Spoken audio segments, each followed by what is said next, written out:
kelompok 7 akan menjelaskan tentang apa itu asuransi. Saya ingin diganti dengan 203 10215. Dan saya Zawabella Fariza dengan NIM 20032102212. Saya Anggita Kiara Maulati dengan NIM 20031102214. Saya akan menjelaskan pengertian dari asuransi.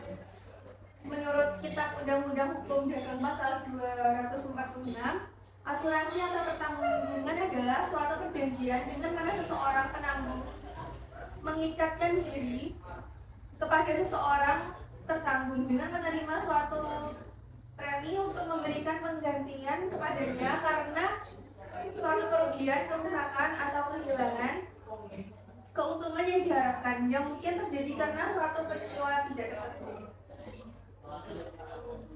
Untuk selanjutnya, menurut Undang-Undang Nomor 2 Tahun 1992 tentang usaha perasuransian, asuransi atau pertanggungan adalah perjanjian antara dua pihak atau lebih dengan mana pihak penanggung mengikatkan diri kepada tertanggung dengan menerima premi asuransi untuk memberikan penggantian kepada tertanggung karena kerugian, kerusakan, atau kehilangan keuntungan yang diharapkan atau tanggung jawab hukum pada pihak ketiga yang mungkin akan diderita tertanggung yang timbul dari suatu peristiwa yang tidak pasti atau untuk memberikan suatu pembayaran yang didasarkan pada meninggal atau hidupnya seseorang yang dipertanggungkan. Untuk selanjutnya, menurut paham ekonomi, asuransi merupakan suatu lembaga keuangan karena melalui asuransi dapat dihimpun dana besar yang dapat digunakan untuk membiayai pembangunan di samping bermanfaat bagi masyarakat yang berpartisipasi dalam bisnis asuransi serta asuransi bertujuan memberikan perlindungan atau proteksi atas kerugian keuangan atau financial loss yang ditimbulkan oleh peristiwa yang tidak diduga sebelumnya atau fortuitous event. Yang selanjutnya yaitu manfaat dari asuransi. Yang pertama, rasa aman dan perlindungan. Polis asuransi yang dimiliki oleh tertanggung akan memberikan rasa aman dari risiko atau kerugian yang mungkin timbul. Untuk yang kedua, pendistribusian biaya dan manfaat yang lebih adil. Prinsip keadilan diperhitungkan dengan matang untuk menentukan nilai tanggungan dan premi yang harus ditanggung oleh pemegang polis secara periodik. Untuk yang ketiga, polis asuransi dapat disajikan sebagai jaminan untuk memperoleh kredit. Untuk selanjutnya, berfungsi sebagai tabungan dan sumber pendapatan. Premi yang dibayarkan setiap periode memiliki substansi yang sama dengan tabungan. Pihak penanggung juga memperhitungkan bunga atau premi yang dibayarkan dan juga bonus atau sesuai dengan perjanjian dari kedua belah pihak. Untuk selanjutnya, alat penyebaran resiko. Resiko yang seharusnya ditanggung oleh tertanggung ikut dibebankan juga pada penanggung dengan imbalan sejumlah premi tertentu yang didasarkan atau nilai pertanggungan. Untuk yang terakhir, membantu meningkatkan kegiatan usaha. Investasi yang dilakukan oleh para investor dibebani dengan risiko kerugian yang bisa diakibatkan oleh berbagai macam sebab atau pencurian, kebakaran, kecelakaan, dan lain sebagainya.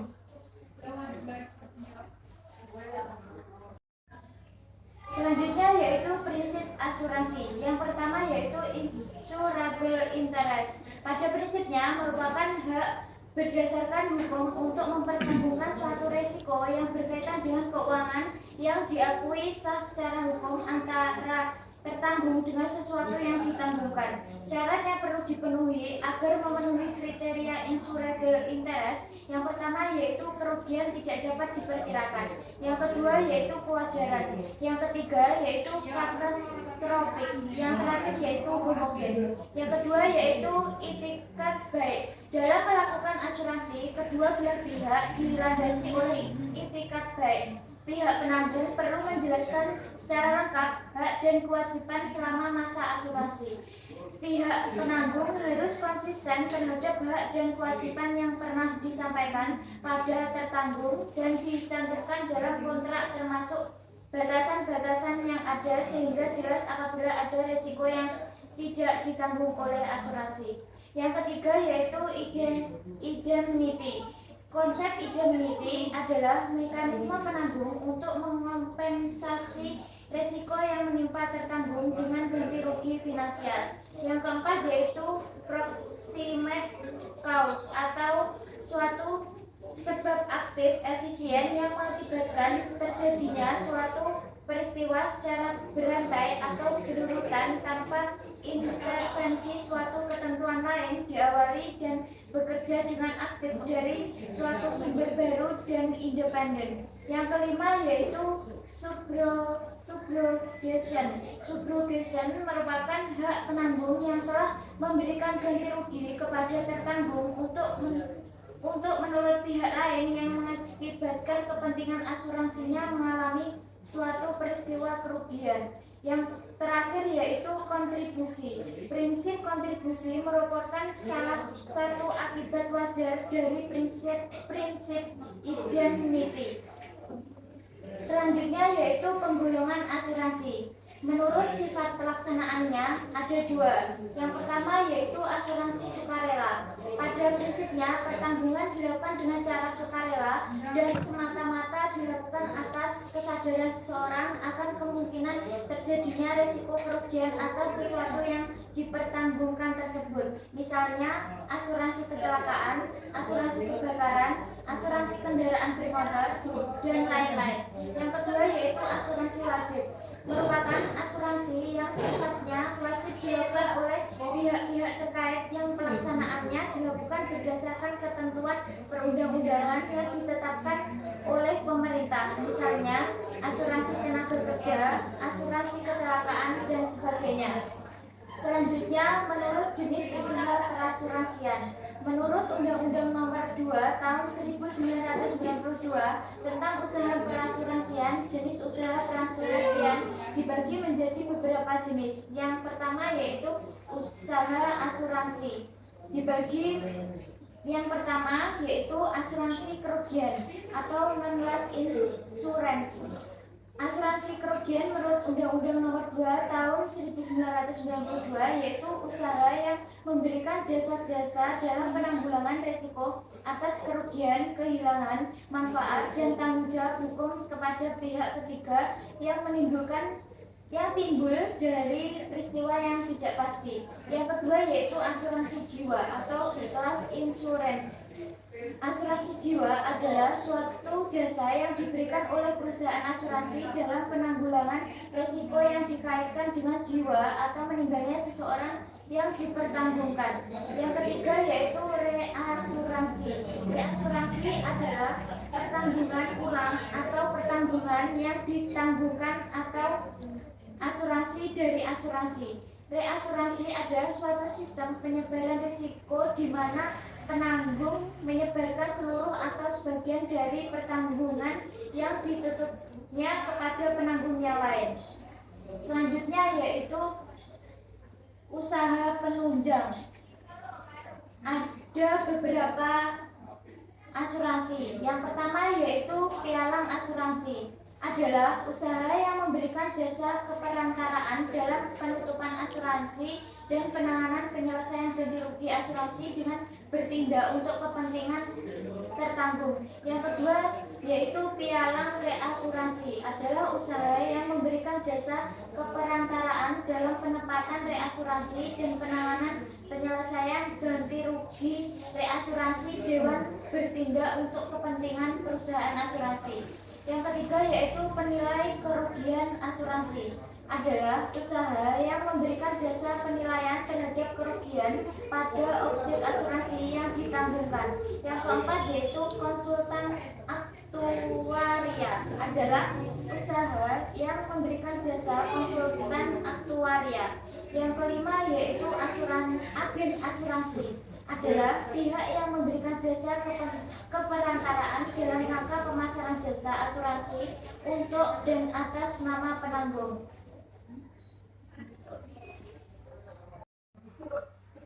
Oke, selanjutnya ada sejarah perkembangan asuransi di Indonesia.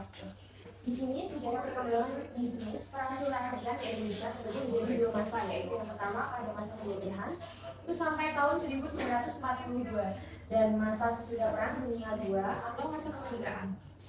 Untuk pada masa penjajahan, bisnis asuransi masuk ke Indonesia pada zaman penjajah Belanda. Kala itu keberadaan asuransi diperlukan oleh Belanda dalam rangka menjamin kelangsungan bisnis mereka di sektor perkebunan dan perdagangan di negeri jajahannya.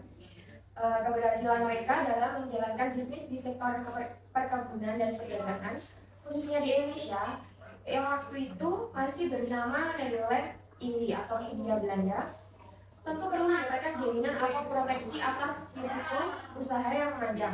Sebagai catatan, bangsa Eropa pada abad 12 sudah mengenal asuransi pengangkutan laut atau marine insurance.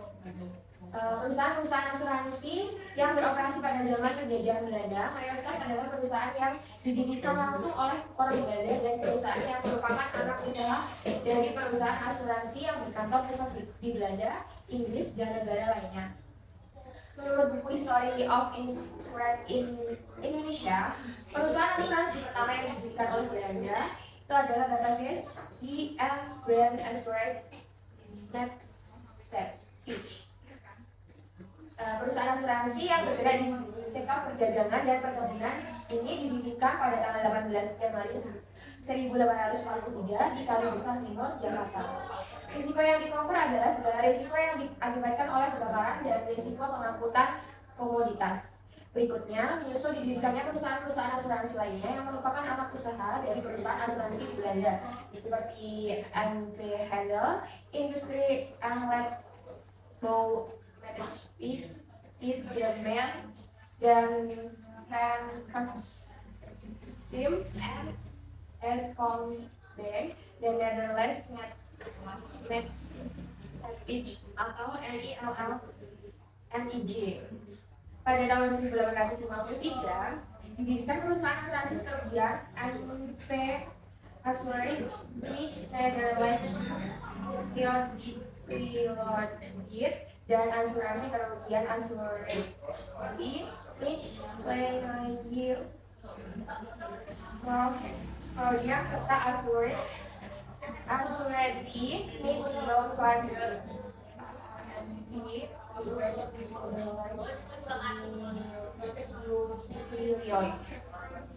Ini merupakan cikal bakal dari asuransi kebakaran pertama di Indonesia, yaitu PT Hilliard Indonesia.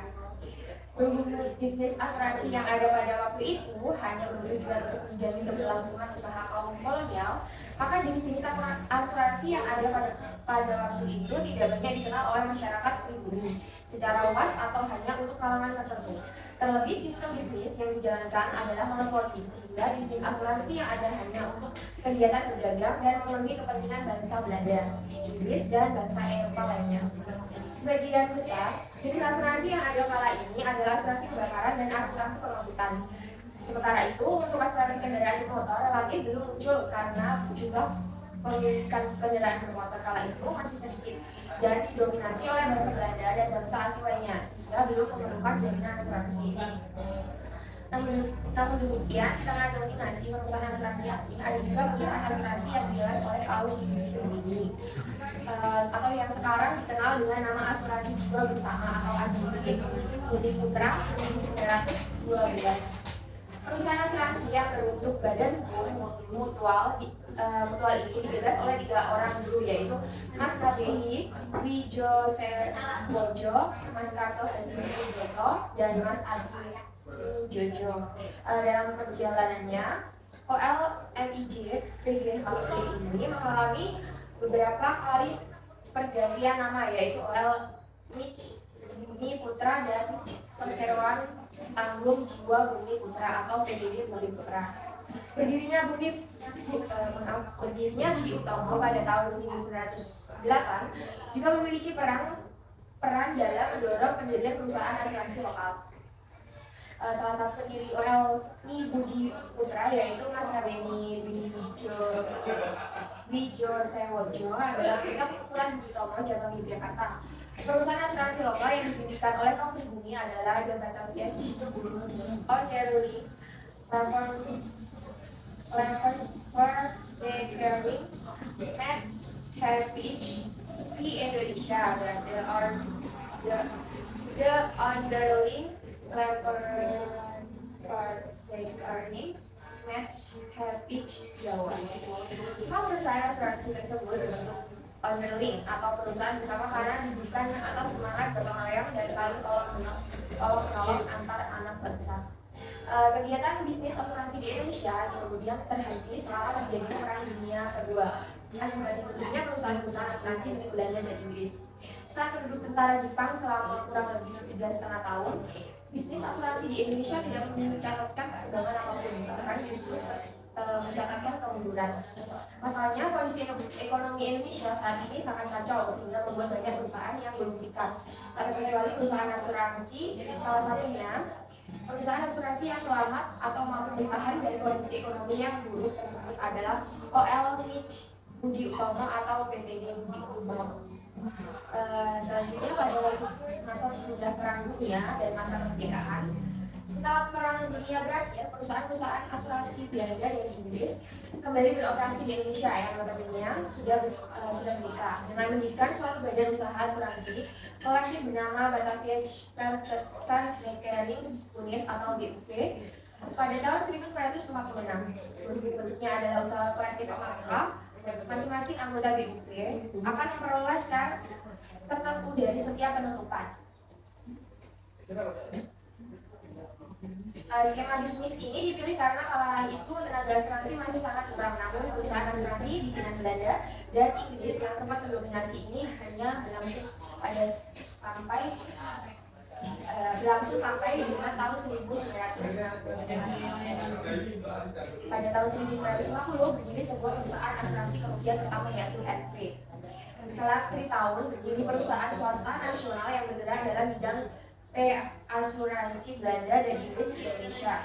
Hal ini menyebabkan Indonesia keluar untuk membayar premi asuransi ke luar negeri juga masih tetap besar.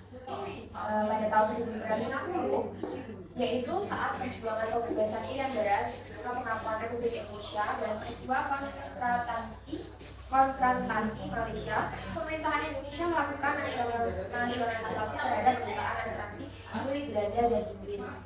PT Asuransi ini dinamakan PT Asuransi dengan syarat serta nasionalisasi perusahaan asuransi The Netherlands Fund pada tahun 1945 menjadi PT Asuransi Jiwasraya. Selain dengan sebutan asuransi Jasindo, PT Asuransi Berdasyara ini kemudian digabungkan dengan PT Umum Internasional Underwriters atau PT UIU menjadi PT Asuransi Jasa Indonesia atau yang akan dikenal dengan sebutan Asuransi Jasindo. Selain nasionalisasi dan penggabungan atau merger perusahaan asuransi, pemerintah Indonesia juga membentuk perusahaan asuransi sosial dalam rangka meningkatkan kesejahteraan rakyat, yaitu ada Perum Asabi, Perum Aspek atau Jamsospek, Perum Kaspen, dan Asuransi Jasa Raja. Perusahaan asuransi sosial ini didirikan untuk melakukan kegiatan yang diamanatkan oleh undang-undang, yaitu yang pertama Jasa Raja melaksanakan undang-undang kecelakaan korban dan dana kecelakaan lalu lintas. Yang kedua ada Perum Taspen yang menyelenggarakan tabungan dan asuransi untuk pegawai negeri. Yang ketiga ada Perum Asabi untuk anggota Angkatan Bersenjata Republik Indonesia. Dan yang keempat Perum Aspek melaksanakan PP nomor 33 tahun 1977, yaitu asuransi sosial tenaga kerja, asuransi kecelakaan tenaga kerja perusahaan swasta. Lalu pada tahun 1980-an mulai bermunculan perusahaan asuransi modern di Indonesia, baik perusahaan asuransi nasional maupun perusahaan asuransi patungan alias joint venture seperti Allianz, AIA, Cigna, Akris, AXA, dan perusahaan lainnya. Untuk produk asuransi yang dipasarkan pun ini tak sekedar proteksi, tapi juga dibalut dengan investasi atau unit link. Lembaga asuransi di Indonesia yang diakui oleh OJK yang pertama yaitu PT Asuransi Allianz Life Indonesia. Yang kedua ada PT Asuransi Silaras. Dan yang ketiga ada PT Tokyo Marine Life Insurance Indonesia. Sekian presentasi dari kelompok kami. Kurang lebih Sebelumnya mohon maaf. Wassalamualaikum warahmatullahi wabarakatuh.